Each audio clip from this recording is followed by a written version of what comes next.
नमस्कार दोस्तों, स्वागत है आपका अपने YouTube channel NCERT online study channel में। दोस्तों आज हम बात करेंगे क्लास 12th के जो हमने दूसरा चैप्टर शुरू किया था उसके आज हम क्या करेंगे, बात करेंगे। दोस्तों अगर आप हमारे चैनल में पहली बार बने हैं तो आपको मैं ये बताना चाहता हूँ कि जो हमारा एनसीईआरटी ऑनलाइन स्टडी चैनल है दोस्तों, यहाँ 10th और 12th के जो बच्चे हैं उनको मैथ्स से पढ़ाई जाती है। ठीक है दोस्तों, एनसीईआरटी की तरह से नहीं आती, मैथ्स से पढ़ाई जाती है। तो दोस्तों अगर आप हमारे चैनल में पहली बार बने हुए हैं तो आप हमारे चैनल को सब्सक्राइब कर लें। ठीक है दोस्तों, चलो करते हैं शुरू। देखिए दोस्तों, प्रतिलोम त्रिकोणमिति फलन, इससे पहले मैं इसकी एक वीडियो बना चुका हूं। वहां मैंने इसकी जो मुख्य शाखा है, जो इसके परिसर होता है, वो मैंने आपको यहाँ पर बता दिए थे और कुछ मैंने इसको आपको क्या कर दिए थे, फॉर्मूले बता दिए थे। तो दोस्तों देखिए, जो सबसे पहला प्रश्न है आप एग्जाम्पल नंबर 1 इसमें देख सकते हैं अपनी एनसीईआरटी की बुक पे। देखिए उसमें पहला प्रश्न है साइन इनवर्स 1/√2 का मुख्य मान हमें क्या करना है, ज्ञात करना है। ठीक है दोस्तों, तो देखिए कभी भी अगर इस प्रश्न को हमें सॉल्व करना होता है तो हमें क्या करना होता है।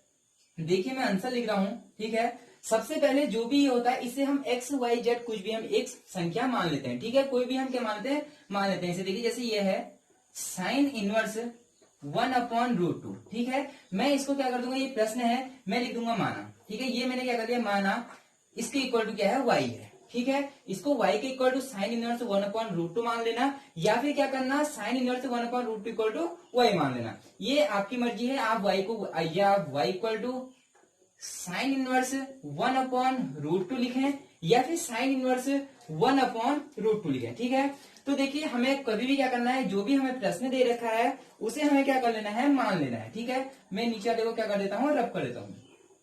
देखिए दोस्तों, ये पहला प्रश्न है तो मैं काफी धीमे धीमे इसे आपको समझाऊंगा। उसके बाद अगर हम आगे 2-3 प्रश्न काफी धीरे करेंगे, उसके बाद जो अगले प्रश्न होंगे वो आपको समझ में आ जाएंगे। देखिए उसके बाद जब हमने इसको मान लेते हैं तो होता क्या है, देखिए आपने ये नियम पढ़ रखा होगा, जैसे एक्स इनवर्स है। ठीक है, एक्स इनवर्स है तो हम इसको क्या लिखते हैं, 1 का लिखते हैं, एक्स लिखते हैं। और अगर इसी में देखिए ये साइन इनवर्स एक्स है तो हम इसे क्या लिखेंगे, 1/sin x लिखेंगे। ठीक है, हम इसे ऐसे लिख सकते हैं। तो देखिए यहाँ साइन है तो मैं इसे क्या लिख सकता हूँ, 1 क्या लिख सकता हूँ, साइन लिख सकता हूँ। 1/sin बचा 1/√2 इक्वल टू y हो गया। ठीक है, अब आपको पता है जब ये अपॉन में है तो अपॉन वाले के साथ क्या होता है, क्रॉस मल्टीप्लीकेशन होता है। इसके इंटू यहाँ, इसके इंटू यहाँ, तो साइन की इंटू किससे हो जाएगी, y से हो जाएगी।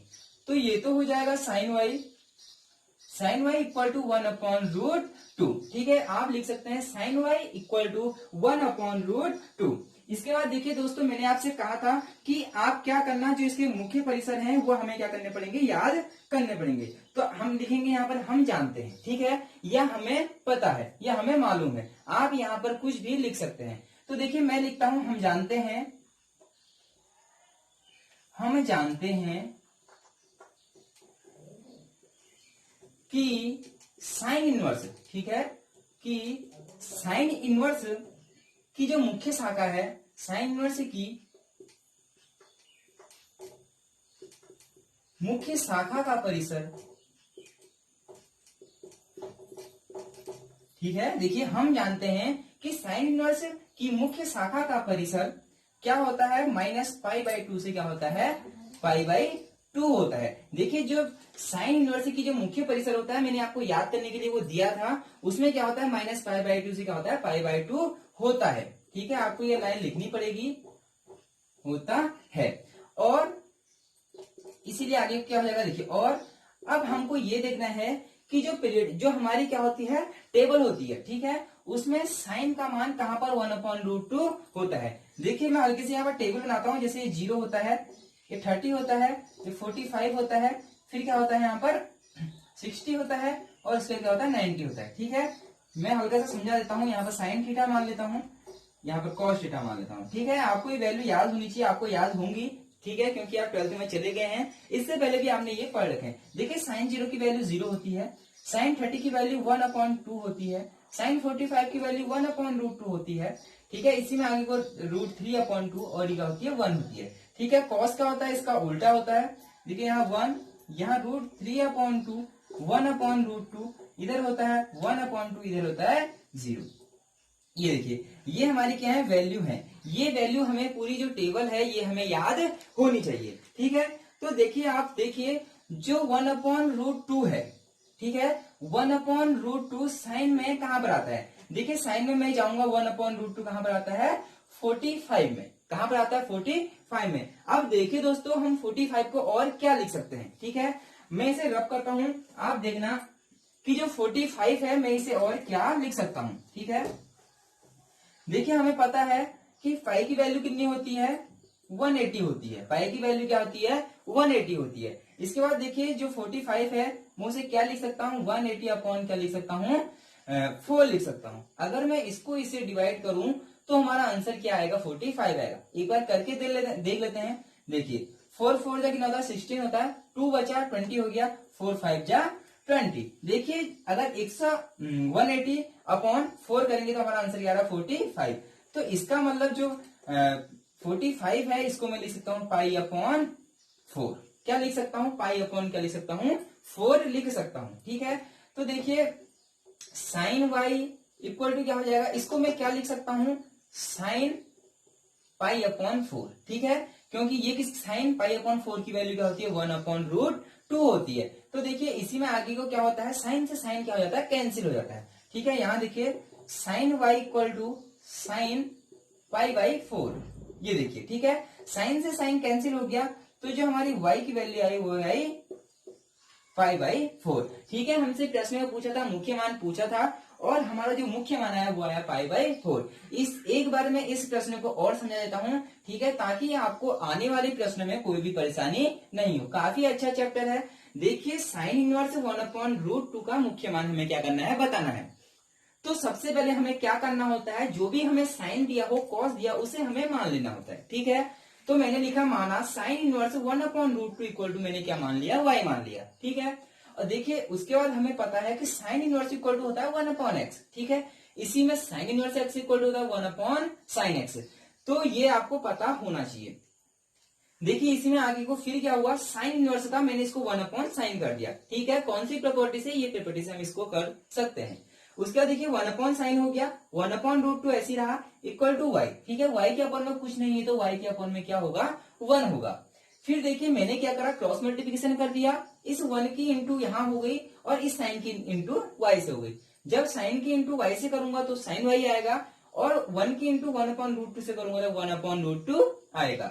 उसके बाद देखिए हमें हर प्रश्न में एक लाइन लिखनी पड़ेगी। वो लाइन क्या है? देखिए वो लाइन है, हम जानते हैं, ठीक है, हमें वो पता है। और वो कहां से पता है? इससे पहली वीडियो हमने बना चुके हैं, उसमें मैं तभी ये आपको बता दिया था, ठीक है। मेरा दिमाग खराब नहीं था कि मैं आपकी हर कोई वीडियो ऐसे ही बना दूं, ठीक है। मैंने वो क्यों बनाया था आपको पता है, किस लिए? इसलिए। तो अगर आपने वो पहली वीडियो में नोट नहीं किया है तो आपको वो नोट करने पड़ेंगे, ठीक है। वो मैंने आपको ऐसे ही देखने के लिए नहीं बनाए हैं। या तो आपने क्या करा? वीडियो खोल के बैठ गए और नोट और कुछ नहीं कराए। तो सबसे पहले मैंने इसीलिए आपको ये बताए थे, काहे के लिए?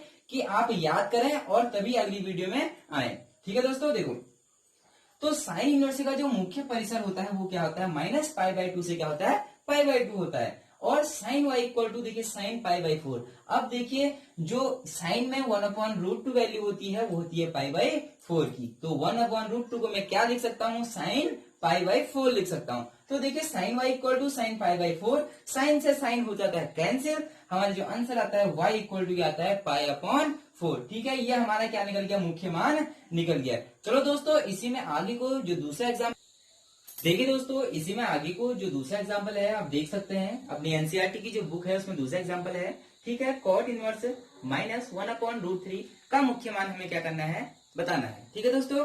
इसका हमें क्या करना है? मुख्य मान बताना है। तो देखिए सबसे पहले मैं इसको थोड़ी सी सरल ट्रिक से बताता हूं। मैंने आपको इनके जो थे फॉर्मूले दिखा रखे थे, आपने वो फॉर्मूले याद कर रहे होंगे, ठीक है दोस्तों। देखिए जो मैंने एक फॉर्मूला आपको लिखा रखा था, ठीक है, मैं इसको थोड़ा शॉर्ट विधि से बता रहा हूँ। शॉर्ट विधि कहने का मतलब है अगर आपको फॉर्मूला याद है तो आप इसे इस विधि से भी कर सकते हैं, ठीक है। देखिए कॉट इनवर्स -x का एक मैंने आपको फॉर्मूला बता रखा था। वो फॉर्मूला था pi minus cot x, pi minus cot x, ठीक है। आपको ये फॉर्मूला याद होगा। देखिए इस फॉर्मूले में हमें इसी फॉर्मूले से हम इसको सॉल्व कर सकते हैं, ठीक है। देखिए cot inverse -x, cot inverse -x, ठीक है, ये भी x है। तो देखिए कॉट इनवर्स -x का जो फॉर्मूला होता था वो होता था पाई माइनस कॉट एक्स, ठीक है। अब देखिए हमें क्या करना है? ये हो गया कॉट इनवर्स -1/√3। ठीक है, देखिए यहाँ x की जगह क्या है, -1/√3 इक्वल टू, देखिए पाई की जगह पाई रहेगा, minus cot x, cot x की जगह क्या हो जाएगा, कॉट 1/√3। ठीक है, आप देख सकते हैं, देखिए कॉट एक्स है तो कॉट 1/√3। इसके बाद देखिए क्या हो सकता है, cot inverse -1/√3 equal to pi minus, ठीक है, पाई माइनस। देखिए कॉट 1/√3, कॉट किसकी वैल्यू होती है, ठीक है, देखिए जो कॉट पाई/3, ठीक है, जो कॉट क्या होती है, पाई/3 की वैल्यू होती है, वो होती है √1/√3। ठीक है, आप देख सकते हैं कि जो कॉट पाई/3 की वैल्यू होती है वो होती है 1/√3। तो देखिए मैं इसको क्या लिख सकता हूं, मैं इसको लिख सकता हूं पाई/3। ठीक है, जो होती है कॉट 60 की वैल्यू होती है वो होती है पाई/3 होती है। तो देखिए मैं इसको सॉल्व करूंगा, इनमें एलसीएम ले लूंगा, 3 एलसीएम आ जाएगा, 3 की इंटू पाई से करूंगा तो 3 पाई आ जाएगा, माइनस 1 के इंटू पाई से करूंगा तो क्या आएगा, पाई आएगा, इक्वल टू में क्या होगा, 3 पाई में से 1 पाई गया तो 2 पाई/3, 2 पाई/ क्या आ गया, 3 आ गया। ठीक है दोस्तों, तो ये हमारा आंसर थोड़ा सा हमें आसान लग रहा है क्योंकि हमको इसका फॉर्मूला क्या था, थोड़ा याद था। एक बार मैं फिर से दोबारा समझाता हूं। देखिए कॉट इनवर्स -1/√3 का हमें क्या बताना है, मुख्य मान बताना है। तो कॉट इनवर्स -x का हमें ये क्या है, मैं यहाँ पर लिख देता हूं कि हमारा क्या है, सूत्र है, ये क्या है, हमारा फॉर्मूला है। ठीक है, तो कॉट इनवर्स -x का जो फॉर्मूला होता है पाई माइनस कॉट एक्स होता है। इसके बाद देखिए cot inverse -1/√3 equal to pi minus cot x, x की जगह क्या है, 1/√3 है। ठीक है, उसके बाद देखिए कॉट इनवर्स -1/√3 इक्वल टू पाई, ठीक है, ये पाई/1 लिखा है, ये पाई लिखो, बात एक ही है, माइनस देखिए कॉट 1/√3 किसकी वैल्यू होती है, पाई/3 की वैल्यू होती है, पाई/3, पाई का मतलब 180/3, 3 से कट जाएगा 6, तो इसका मतलब देखिए जो कॉट 60 का मान होता है वो हमारा क्या होता है, 1/√3 होता है। तो मैंने कॉट 1/√3 जो है उसको क्या लिख दिया, पाई/3 लिख दिया। देखिए मैंने एलसीएम ले लिया, 3 × 3, इसका इंटू इससे करा, 3 का इंटू पाई से तो 3 पाई, माइनस 1 के इंटू पाई से करेंगे तो क्या आएगा, पाई आएगा। तो देखिए 3 पाई में से पाई कैंसिल हो गया, मतलब माइनस हो गया, तो क्या बचा, 2 पाई बचा, और अपॉन में क्या है, 3 है। तो यही इसका क्या हो गया, मुख्य मान हो गया। ठीक है दोस्तों, आपको ये समझ में आ गया होगा कि किस तरह से हमें ये प्रश्न करने हैं। आपको मुख्य परिसर या मुख्य मान हमें इनके याद होने चाहिए कि साइन का क्या है। देखो जैसे साइन का मुख्य मान क्या है, -पाई/2 से क्या है, पाई/2 है। इसी में कॉस का जो मुख्य मान है वो हमारा क्या होता है, 0 से क्या होता है, पाई होता है। तो आपको ये सारे प्रश्न याद होने चाहिए। ठीक है, मुख्य मान अगर आपको याद होंगे तो क्या होगा, आपको जो ये क्वेश्चन है वो करने में काफी ज्यादा आसानी होगी। चलो दोस्तों हम चलते हैं 2.1 में कुछ प्रश्न और बताते हैं। दोस्तों जो 2.1 है उसका जो पहला क्वेश्चन है आपके सामने है। ठीक है, साइन इनवर्स -1/2 का मुख्य मान हमें क्या करना है, बताना है। तो सबसे पहले हमें वही विधि अपनानी है, माना। ठीक है, मैं लिख सकता हूं माना y equal to sine inverse -1/2। ठीक है, आप ये लिख सकते हैं, हमेशा मैंने बोला है आप इसे x भी मान सकते हैं, y भी मान सकते हैं, z भी मान सकते हैं, वो आपकी मर्जी है, आप क्या मानते हैं। देखिए y equal to sine inverse -1/2। देखिए इसको कैसे सॉल्व करते हैं, सबसे पहले y equal to sine inverse 1/2। देखिए ये माइनस क्या हो जाता है, आगे आता है, ये माइनस आगे कैसे आता है। देखिए मैंने आपको फॉर्मूला लिखा रखा था, sine inverse minus x equal to क्या होता है, माइनस का साइन इनवर्स एक्स होता है। ठीक है, उसमें क्या होता है, जो ये माइनस होता है ये कहाँ आता है, आगे आ जाता है। देखिए इसी जो ये फॉर्मूला था इसी से मैंने इसको सॉल्व कर रखा है, साइन इनवर्स -1/x। ठीक है, साइन इनवर्स -1/2, इसमें क्या हुआ, जब मैंने इसको इस फॉर्मूला लगाया तो ये क्या हो गया, माइनस, देखिए ये माइनस तो आगे आ गया है, देखिए minus sine x, sine x की जगह 1/2। ठीक है, इसके बाद आगे को क्या होता है, y इक्वल टू, देखिए फिर हमें वही नियम लगाना पड़ेगा, माइनस इसको मैं लिख देता हूं 1/sin। ठीक है, 1/ क्या लिख देता हूं, साइन लिख देता हूं, और 1/2। देखिए फिर ये साइन यहाँ आ जाएगा और ये 1, इसके अपॉन में 1 होगा, इस 1 की इंटू यहाँ हो जाएगी। तो जब साइन की इंटू वाई से करूंगा तो क्या हो जाएगा, sine y equal to minus का 1/2। ठीक है, देखिए माइनस को बाहर से रहने देना। ठीक है, इससे कुछ भी अभी तक जो हमारा क्वेश्चन है इससे कोई भी फर्क नहीं पड़ने वाला है। तो उसके बाद देखिए साइन वाई इक्वल टू, देखिए हमें ये देखना है कि साइन में 1/2 जो वैल्यू होती है वो किसकी होती है, ठीक है। 1/2 किसकी वैल्यू होती है, वो होती है 30 की वैल्यू, ठीक है। हमें पता है कि जो 30 की वैल्यू होती है वो क्या होती है, 1/2 होती है।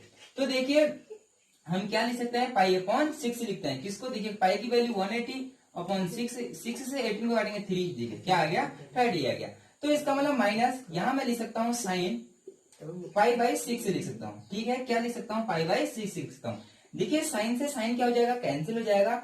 तो जो y की वैल्यू आएगी y इक्वल टू माइनस का पाई/6, जो इसका मुख्य परिसर था वो आ गया हमारा माइनस का पाई/6, ठीक है। हमको सारे प्रश्न ऐसे करने हैं। देखिए दोस्तों आप यहाँ पर एक लाइन लिख लेना, वो मैंने सबसे जो पहली बार आपको बताया था उसमें लिखा था, ठीक है। कि हम जानते हैं कि जो साइन इनवर्स x है, जो मुख्य परिसर है वो क्या होता है, पाई/2, माइनस पाई/2 से पाई/2 होता है, ठीक है। उसी से हमारा ये आंसर आ गया है, ठीक है दोस्तों। इसी में मैं आगे को जो इसका दूसरा प्रश्न है उसकी ओर चलता हूं। मैं आगे को है cos इनवर्स √3/2 का मुख्य मान, ठीक है।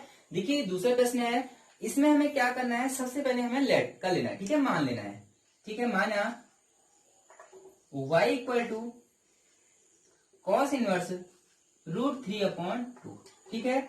उसके बाद क्या होगा, y इक्वल टू 1/cos, ठीक है। इसको 1/, क्या लिख सकता हूँ, cos लिख सकता हूँ। 1/cos ये हो जाएगा √3/2। देखिए cos के इंटू यहाँ हो जाएगी तो क्या हो जाएगा, cos y इक्वल टू 3/2। अब देखिए कि जो cos में वैल्यू होती है वो √3/2 किसकी होती है, ठीक है। जो cos में वैल्यू होती है वो √3/2 किसकी वैल्यू होती है, ठीक है। देखिए cos y इक्वल टू ये होती है cos पाई/3। देखिए दोस्तों जो cos पाई/3 की वैल्यू होती है वो होती है √3/2, ठीक है। तो मैंने इसको क्या लिख दिया, ये होती है cos पाई/6 की वैल्यु। cos पाई/6 की वैल्यू क्या होती है, √3/2 होती है, ठीक है। आप देख सकते हैं जो cos पाई/6 है उसकी वैल्यू क्या होती है, हमारी √3/ क्या होती है, 2 होती है। अब देखिए इसमें cos से cos क्या हो जाएगा, कैंसिल हो जाता है। तो जो y इक्वल टू आता है पाई/6 आता है। ये देखिए मैं आपको काफी सिंपल वे से बता रहा हूं, क्योंकि यहाँ से प्रश्न 1 या 2 नंबर का आता है और 2 नंबर में ये काफी है, ठीक है। बस आपको एक लाइन हर उसमें लिखना होगा कि हम जानते हैं। देखिए मैं यहाँ पर ही लिख देता हूं, ठीक है। हम जानते हैं, ठीक है, cos इनवर्स का मुख्य शाखा, हम जानते हैं कि cos इनवर्स की मुख्य शाखा का परिसर क्या होता है, 0 से पाई होता है, ठीक है, होता है। अतः cos y इक्वल टू क्या हो जाएगा, cos पाई/6, ठीक है। पाई/6 कहां से है आपको पता होगा कि cos पाई/6 की जो वैल्यू होती है वो होती है √3/2। देखिए cos से, अब देखिए cos y equal to cos पाई/6। देखिए cos से cos कैंसिल हो जाएगा तो y इक्वल टू क्या हुआ, पाई/6। ये इसका क्या आ गया है, मुख्य परिसर आ गया है, ठीक है दोस्तों। तो आपको ये जो प्रश्नावली थी वो समझ में आ गई होगी कि हमें इसमें करना कैसे है, ठीक है। तो दोस्तों देखिए आपको कैसी लगी हमारी ये वीडियो। अगर आपको हमारी इस वीडियो से अगर आपको हेल्प मिलती है तो आप हमारी इस वीडियो को कर लें शेयर, सब्सक्राइब। और देखिए दोस्तों अगर आपने सब्सक्राइब नहीं किया है तो आप इस चैनल को सब्सक्राइब कर लें, क्योंकि यहाँ देखिए मैं आपको एक चीज और बता देना चाहता हूँ। अगर आप पहली बार चैनल में आए हैं तो देखिए एक दिन 12th क्लास की मैथ्स होती है और एक दिन 10th क्लास की मैथ्स होती है, ठीक है। जैसे आज 12th क्लास की मैथ्स हो गई तो जो कल आपको वीडियो मिलेगी वो इसी चैनल पे मिलेगी 10th क्लास, ठीक है। और सिर्फ इसमें वीडियो मिलती है मैथ्स की, ठीक है दोस्तों। मिलते हैं अगली वीडियो में, तब तक के लिए धन्यवाद। कहते कौन बातें तेरी सुनने वाला, मुझको ना लेना देना इससे, जितने नकली बैठे घर पे सबको एक साथ किया।